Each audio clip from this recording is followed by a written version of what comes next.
Egypt's President Abdel Fattah al-Sisi is poised to win 6 more years in power, a result that isn't in doubt. That's despite growing despair about soaring prices, which have stirred criticism of Sisi's record on the economy and his crackdowns on dissent.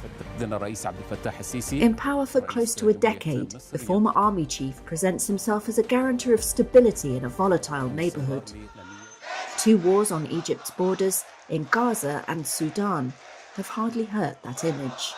Sisi announced his campaign for the December 10th to 12th election would be curtailed to save funds for aid to Gaza, though giant posters of his face are everywhere. If only he'd been content with the 10 years, says Mohammed Anwar Sadat, a moderate opposition figure and former member of parliament. Before the events of Gaza, the pressure on economic and living conditions, as well as other issues, were questioned by people and had created a state of anger against President Sisi and big reservations about his policies.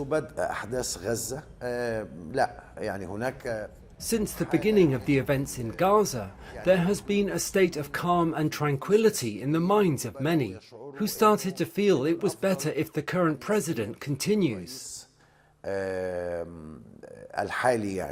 Sisi has overseen a crackdown since leading the 2013 ouster of Egypt's first democratically elected president, Mohamed Morsi of the Muslim Brotherhood.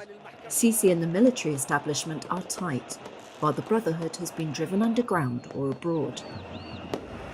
The constitution was amended in 2019 to let Sisi stand for a 3rd time, and it extended the presidential term to 6 years from 4. Sisi was declared winner with 97% of the vote in the previous 2 elections. But Egyptian authorities seem wary of a public backlash this time, so 3 candidates have qualified to stand, all of them low profile and muted in their criticism. This is Medhat Az-Zahed, head of the Socialist Popular Alliance Party, which is boycotting the vote. They needed a degree of competition because of pressure concerning freedoms and human rights in Egypt and pent-up popular frustrations. So there was an attempt to release these frustrations through peaceful means, so long as the ceiling is defined. A national dialogue earlier this year allowed the airing of a few critical views, and some prisoners were pardoned. But arrests have continued. Parliament is dominated by Sisi's supporters, and his allies control the media. A campaign by leftist politician Ahmed al-Tantawi, the most prominent potential opposition candidate, briefly tapped into pent-up discontent. But he dropped out of the race, citing pressure from pro-government forces. He's now facing a judicial case on allegations of using illicit means to collect endorsements. Sisi's campaign office did not respond to requests for comment.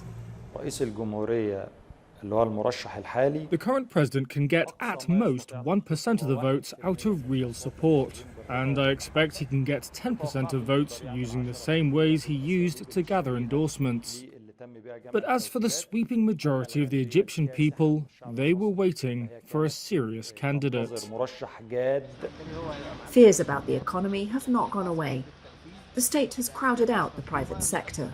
Egypt's debts have ballooned after a spending spree on mega-projects like a new capital east of Cairo. And prices have rocketed for ordinary Egyptians, like Ahmed Khudair, who had this message for Sisi. We ask him to lower the prices a bit for people to afford them, because families have 5 or 6 members, so lowering the prices would help people and help them live. I call on people before anything, before focusing on prices, to go vote for the President of the nation, because this way he will help people. He's already helping people.